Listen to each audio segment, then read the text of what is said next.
Hello friends, जय जगन्नाथ, जय माँ समली। देखुन आज मुई आलू पराठार रेसिपी नहीं कि आइसे।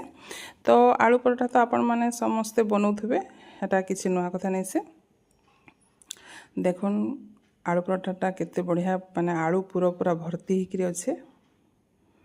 आउ एटा एक्चुअली मैं आज मोर छुआ मानकर टिफिन बॉक्स रे देवाले बनाऊली, तो आपण साथे शेयर कली।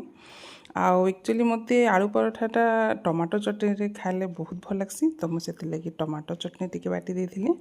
आ चटनी भी देखुन केते सुंदर देखा जाउछे। तो स्टार्ट करमा। एटा मुई अटा तो आगु चटकी रखी थी। अटा तो आपण मैंने समस्ते चटकुथे रुटी करवार लगी। तो यहाँ आलू भी मुझे कषिकी रखी थी। आलू भी आपण मैंने समस्ते जानूथे कषि केन्ता कर आलू पूरा दिखासी जे आलू पराठारे। तो मुझे आपण गोटे टिप्स देवाली चाहूँचे। आपण मैंने बहुत लोक कहसन जे आलू पराठा बेला बेले फाटी जाएसी आ फुले बोलिकी। तो से लगी आपण मैंने अटा जिते दलबे अटा के पूरा सॉफ्ट करी दली थे, हार्ड मुटे ना करबे।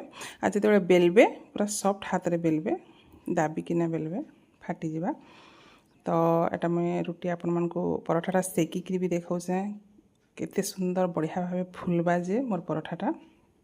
हल्का हाथ रे धीरे धीरे प्रेस करबे। आउ रुटी पराठाटा फुली सारा परे आपण माने तेल देबे। तेल दौन, घी दौन, बटर दौन, जहार जेंता इच्छा आपण माने देकरी पराठाटा सेकी पारबे। देखुन केते सुंदर फुली जे मोर पराठाटा। आउ एटा एबे रेडी ही गला। एटा मोर छुआ मानकर टिफिन बॉक्स के जीवार लगी पराठाटा पूरा रेडी ही गला। आ आपण मानकु जदि मोर वीडियोटा भल लागसी, लाइक, कमेंट आ शेयर गोटे निश्चय कर।